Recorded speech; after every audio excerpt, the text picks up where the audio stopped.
In just a few years, WeWork went from being the darling of Silicon Valley to a cautionary tale of excess, mismanagement, and investor delusion.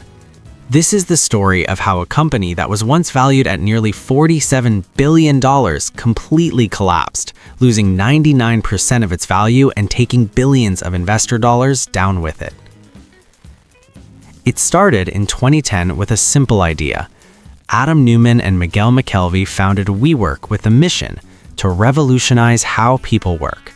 No more corporate cubicles, no more stuffy offices. Instead, they envisioned a world where professionals, freelancers, entrepreneurs, and remote workers could work in beautifully designed, community-driven spaces.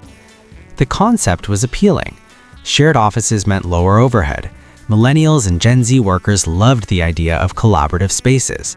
WeWork expanded aggressively, opening locations in major cities worldwide. By 2018, the company was operating in 35 countries with hundreds of locations. And investors couldn't get enough of it. Every funding round valued WeWork higher. The company was printing the narrative that they had cracked the code on how modern work should look.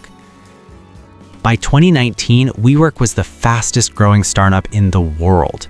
Its valuation had soared to $47 billion, making it one of the most valuable startups globally. The company was planning to go public.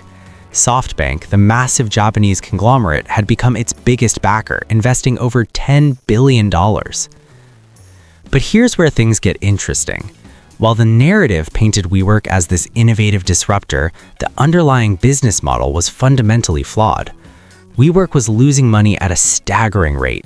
In 2018, they posted a $1.5 billion loss on revenues of just $886 million. They were burning cash like crazy. The unit economics didn't work. They were paying landlords long-term leases for office space, then subleasing it to customers month to month. When economic conditions changed or demand fluctuated, they were locked into expensive obligations with no way out. But the narrative was strong enough to mask the reality. Adam Neumann became a celebrity entrepreneur. He was featured in glossy magazines. He was making tens of millions of dollars in compensation. He was the face of the future. As WeWork prepared for its IPO in 2019, investors finally started to look at the numbers more carefully. And they didn't like what they saw. Financial analysts began digging into the company's filings. They discovered alarming details. Adam Neumann had personally profited massively from the company through real estate deals. He owned buildings that WeWork then leased from him. He was taking millions in consulting fees. He had taken a $430 million line of credit from SoftBank as a personal loan. The governance was questioned. Neumann had super voting rights, meaning he controlled the company despite not owning the majority of shares.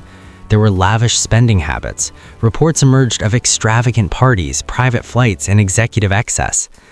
And then there were the accounting practices. WeWork was counting revenue in controversial ways. They were using accounting tricks that obscured the true financial picture. The IPO roadshow was a disaster. Investors asked tough questions. The prospectus revealed the company's fundamental weaknesses. Institutional investors, the ones who would normally buy millions in IPO shares, stayed away. By September 2019, the IPO was pulled. Just weeks earlier, WeWork's valuation had been $47 billion. Suddenly, that number seemed like fantasy. Adam Neumann stepped down as CEO in late September 2019. Within days, the company announced layoffs. Thousands of employees lost their jobs with little warning. The company was in survival mode. Here's the brutal reality. Without the IPO funding, WeWork couldn't survive. They had been living off investor capital and relying on the next funding round to keep the machine running. But once investors realized the emperor had no clothes, the money stopped flowing. The company's valuation collapsed faster than almost any startup in history. By early 2020, it was valued at around $3 billion, then down to $1.5 billion. By the end of 2021, it was worth even less. SoftBank, which had invested over $10 billion in WeWork through several funding rounds, took staggering losses.